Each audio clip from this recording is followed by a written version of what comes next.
Hey, these are ASIC's numbers out today. Insolvency figures reveal more than 1,400 construction firms have gone under in the financial year. Now, I knew there was a high-profile exits, Porter Davies on Friday, 1,700 projects underway. I didn't realise it was that many. Ross, how serious is this? Are we on a tipping point here? Yeah, there's no doubt, and it's one of the reasons why we don't have enough houses being built. You've got lots of population coming in, but because the construction industry is under such enormous pressure.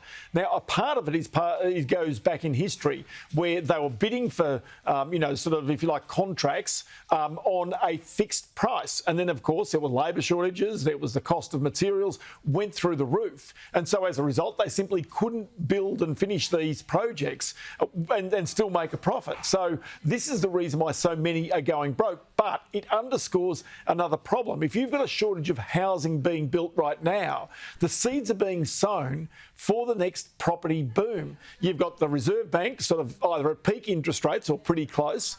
You've also got lots and lots of population coming to the country. You've got rents rising and you've got no houses being built. So if you think about a perfect recipe, a perfect storm for another big boom in property prices over the course of the next 2 years or so, you pretty much got it right there.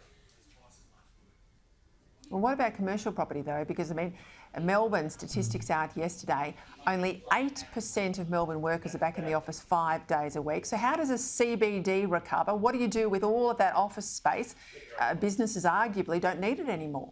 Well, you've either got to turn it into housing or some other innovative way to try and use that space, which right now is unused, because as leases come up, there's no doubt the company's going to basically change the amount of space they require. Now, if you go overseas right now, if you're looking for a pressure point in economies right now after the banking crisis has disappeared, so you had, Silicon Valley Bank, you had Credit Suisse, you had Signature Bank, all pretty much collapsing. Now you turn and have a look at that commercial property sector overseas. And you've got, say, Blackstone right now, limiting the amount of money people can get out of its US commercial property REIT, which has got $70 billion in it. And the reason is because effectively people want their money out.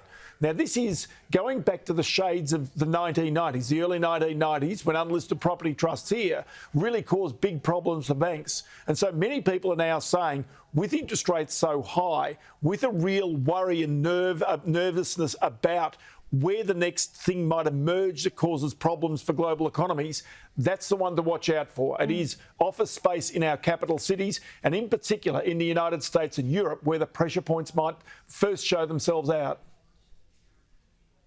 All right, we need to get you on after Easter and start digging into the speculation about the budget, because that's coming fast and furious.